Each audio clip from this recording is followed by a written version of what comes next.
আর মায়েদেরকে এখানে একটা কথা বলে যাব, মা আমি ইনকামে খুশিতে থাকেন, দুনিয়া আপনাকে স্বামী থেকে সরাবে এবং হারাম ইনকাম ঢুকাবার জন্য আপনাকে 1000, 1500, 2000 টাকা দিচ্ছে। মা যদি কেউ দরদি হয় তাকে বলুন আমার স্বামীর জন্য দেন, আমার জন্য দিতে হবে না, আমার ছেলেকে দেন, আমায় দিতে হবে না। সত্যি দরদি হয় ছেলেকে দেবে, আপনাকে দেবে, স্বামীকে দেবে, তাকে বলুন আমার ছেলেকে দিলে আমি আপনার সাথ দেবো তো, আমাকে দিচ্ছেন কেন? সাথ দিবার আশায়, যদি সত্যি সাথ দিবার আশায় হয় আমার স্বামীকে দেন, আমি আপনার সাথ দেবো। ওরা দেবে না, ওরা মেয়েকে দেবে। কেন?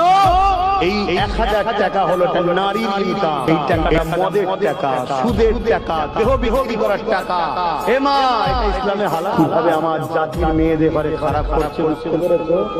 যদি বুঝার হয় বুঝে নিও, আর না বুঝার হয় তেজপাতা হয়ে থাকো, শুধু চুষবে, কাজ মিটবে, ফেলে দেবে।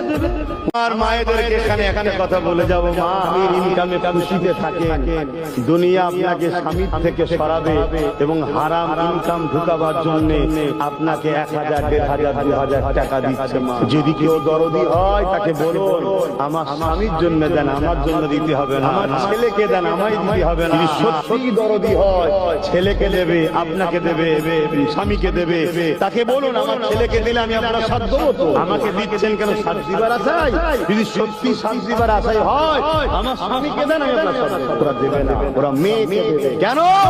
এই 1000 টাকা হলো নারীর ইনকাম, এই টাকাটা মদের টাকা, সুদের টাকা, দেহ বিক্রি করার টাকা। এ মা এটা ইসলামে হালাল। কিভাবে আমার জাতির মেয়েদের ঘরে খারাপ করছে বুঝতে পেরেছো?